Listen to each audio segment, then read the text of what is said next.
The Moffat era Dalek stories are genuinely quite hated in the fandom, so today I'm going to give you my reasonings as to why they're not that bad.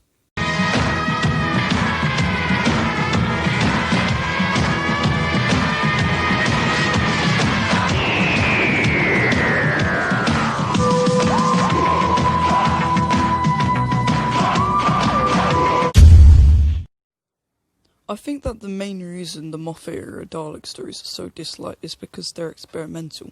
In the RTD era, bar the series 3 two-parter, which is also experimental and also incredibly underrated, it's mainly just Dalek invasions or just killing endlessly to add something to the plot. Yeah, that's basically Doomsday for you. Starting off with Victory of the Daleks, written by Mark Gatiss. This introduces the one-off Ironside design.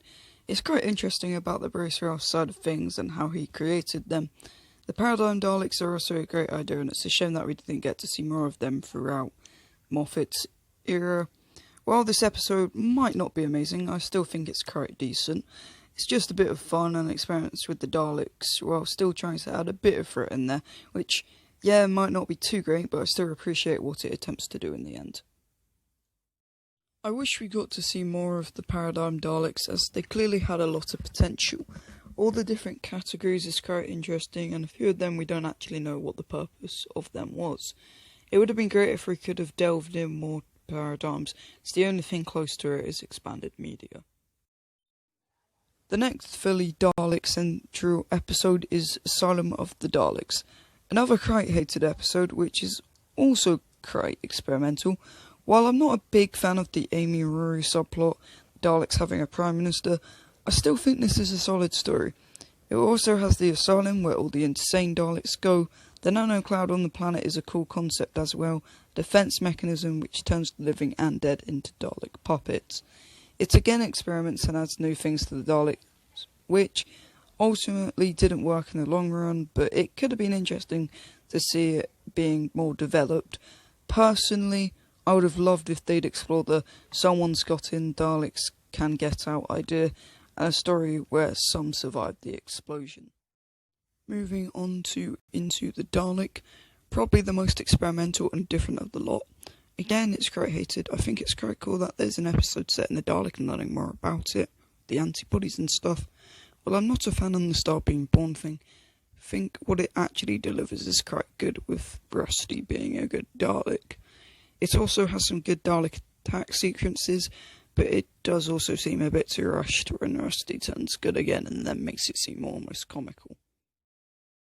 And finally, that brings us to the Series 9 two-part opener. Personally, my least favourite. Don't even know what this attempts to achieve. The first part is decent enough, but then the second is just Missy and Clara running in some Daleks. It was Doctor and Davros chatting and regenerating Daleks. Part where all the main focus of the Daleks is at. I think it's meant to try and tease the hybrid, but fails horrifically. So, apart from that one, I appreciate them for what they aim to do with the Daleks, especially the Paradigms. They clearly built it up to be something big, but because of the fan reception, it never happened. For me, this era proved you don't just need a Dalek invasion to make a Dalek story good. You need something interesting and imaginative. Don't get me wrong, I do like the Dalek invasion type stories. I'm hoping Revolution of the Daleks is going to be a grand scale invasion, but I do think it would be cool to see something experimental in there too, because Resolution was, in a way, with the Reconnaissance Dalek. So that wraps it up for this week's Who Stuff video. Tune in next week as the Who Stuff Discuss podcast talks about our favourite pieces of expanded media. But until then, goodbye.